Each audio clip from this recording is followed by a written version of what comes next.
La plupart des personnes hypersensibles que je reçois en séance ou très sensibles, et ça fait encore une fois écho avec mon parcours et ça fera peut-être écho avec le tien, elles manquent terriblement de confiance en elles. Elles ont tellement du mal à croire en elles, à se valoriser, à s'aimer, à se valider. Il y a un jugement qui est là perpétuellement, un critique intérieur qui vient leur dire qu'elles sont pas assez bien, qu'elles sont pas à la hauteur, que quand même elles pourraient se forcer, avancer, faire un effort, qu'elles sont pas comme il faudrait, qu'elles sont pas normales.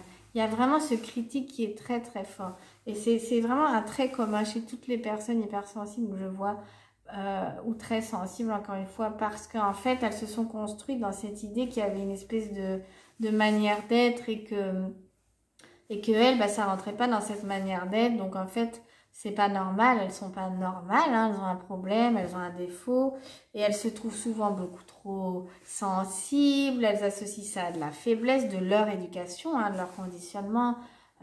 Donc elles deviennent très dures avec elles, très jugeantes.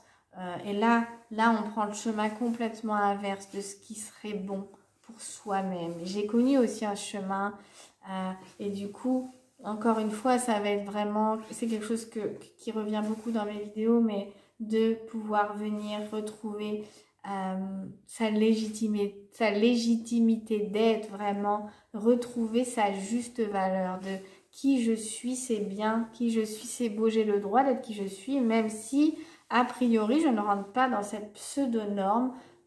J'ai le droit d'être hypersensible, j'ai le droit de vivre des émotions, j'ai le droit d'avoir un fonctionnement différent. Et c'est normal, c'est ok, il n'y a pas de souci avec ça. Il n'y a pas une manière d'être. Et en fait, le problème, c'est que ces personnes, depuis très longtemps, ou très enfants, depuis l'enfance, ont créé cette image, cette vision erronée qu'elles n'étaient pas assez bien. Et puis on leur a fait souvent bien comprendre, de pas trop se plaindre, qu'elles étaient bizarres, qu'elles étaient too much, qu'elles étaient quand même, toi ça va jamais, essaye de te forcer. Voilà, c'est des jolies phrases qu'on entend souvent, qu'on a pu entendre en tant que personne très sensible. On ne s'est pas tellement senti validé ni reconnu dans notre manière d'être. Mais je fais une parenthèse, c'est parce qu'on est élevé par des parents qui en même n'ont pas vraiment fait ce chemin, ça on le comprend. Donc en fait, ce qui est important, c'est de pouvoir s'autoriser soi-même de venir faire ce chemin de reconnaissance de qui l'on est et de sa valeur. Parce qu'aussi, en tant qu'hypersensible, il y a un trait commun que j'ai remarqué dans ce manque de confiance, c'est que l'estime personnelle a été très abîmée, très dévaluée dans la famille, par des expériences douloureuses, à l'école. Moi, c'est mon cas, j'ai vraiment connu beaucoup de jugements, de critiques, de dévalorisation. Là, on touche à des blessures de rejet, des blessures d'humiliation, qui marquent des empreintes très très fortes à l'intérieur de nous, qui amènent une perception inconsciente de nous-mêmes très négative, qui font qu'on avance dans le monde en pensant qu'on n'est pas légitime, qu'on n'est pas une personne bien, qu'on n'a pas le droit d'être qui on est. Donc on est en permanence dans cette contorsion pour être quelqu'un d'autre presque, pour être une autre personne qui serait bien, qui serait légitime aux yeux du monde, aux yeux de l'extérieur. Donc une personne, donc on va à l'encontre de son hypersensibilité, on va à l'encontre de soi, de sa nature authentique, de qui l'on est, de sa vraie valeur, parce que bien sûr que tu es une belle personne. Donc on a oublié qu'on était une belle personne, et on se présente toujours comme en dessous de l'autre. L'autre forcément c'est mieux que nous, l'autre est mieux que nous, l'autre presque dessine à notre place. On va surtout pas ni trop le déranger, ni s'imposer, ni s'affirmer, puisque nous en fait on a intégré dans une partie qu'on n'était pas vraiment légitime, Donc il y a beaucoup de ces blessures là, je trouve, chez les personnes hypersensibles, parce que c'est des personnes qui assez naïves, qui peut-être ne savaient pas vraiment se défendre, qui déjà avaient intégré qu'elles étaient peut-être différentes. Donc tu vois, il y a toute une perception de soi à revoir, une image de soi, une revalorisation, une reconsidération de soi-même à se donner dans tout ce que l'on est, dans son hypersensibilité, et bien sûr des blessures à aller réparer. Des blessures qui sont directement reliées à cette estime personnelle qui détermine notre confiance en nous, comment je dirais, l'amour que l'on peut se porter à soi-même. Et ça, c'est tellement important comme fondation dans notre vie pour être heureux. Parce que sans cette fondation, c'est compliqué.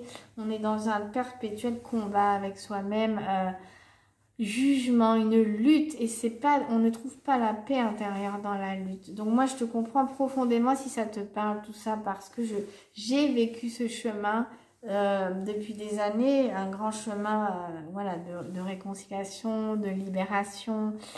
Et je suis passée, voilà, j'ai par aller, vraiment c'est une restauration, une réparation de mon estime, hein, de ma valeur, parce qu'une partie de moi avait terriblement été blessée, hein, avait terriblement été impactée par des choses peut-être qu'il y a eu dans ma famille, mais aussi beaucoup à l'école, que j'ai compris des années après, hein, l'impact que ça avait eu, la manière dont ça m'avait fait me comporter dans ma vie, en me plaçant toujours, en m'excusant presque d'exister.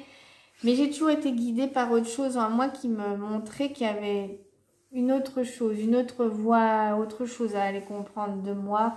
Et ça, c'est certainement ma sensibilité qui m'a amenée vers ça, à comprendre que voilà, j'ai reconnecté vraiment celle que j'étais pour de vrai, à la source de mon être, hein, dans tout le travail intérieur du corps notamment.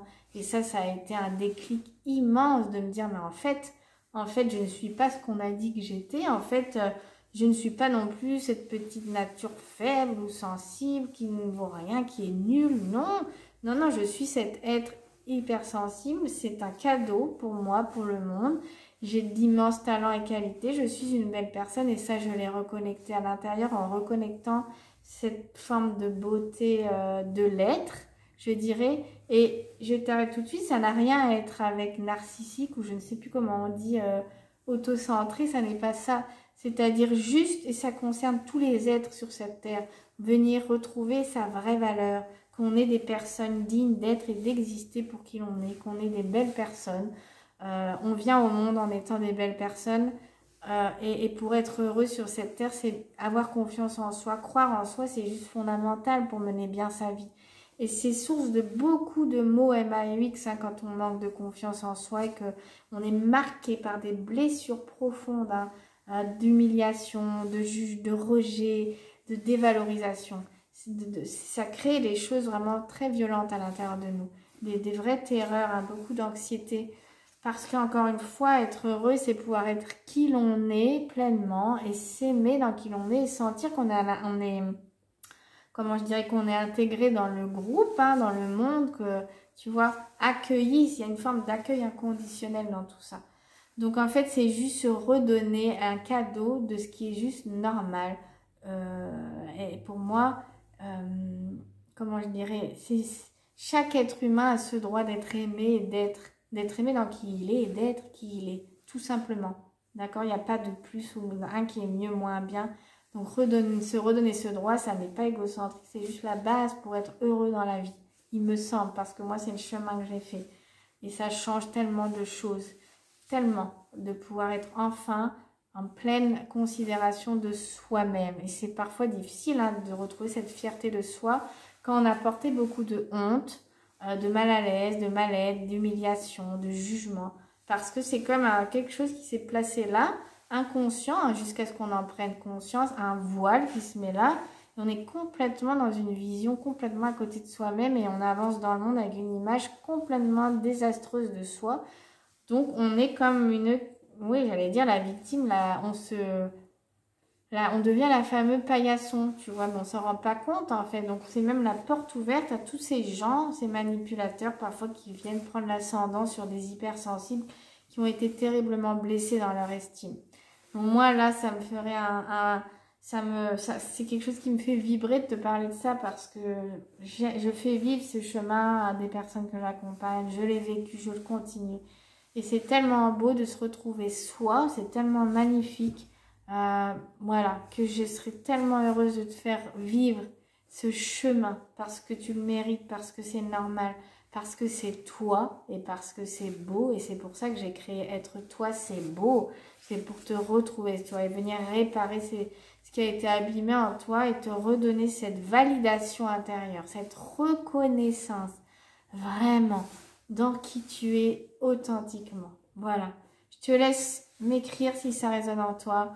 Et je te laisse me contacter sur mon site, hein, juliette-fontaine.com si tu as envie d'aller plus loin dans cette démarche. Je t'embrasse et je te dis à très bientôt.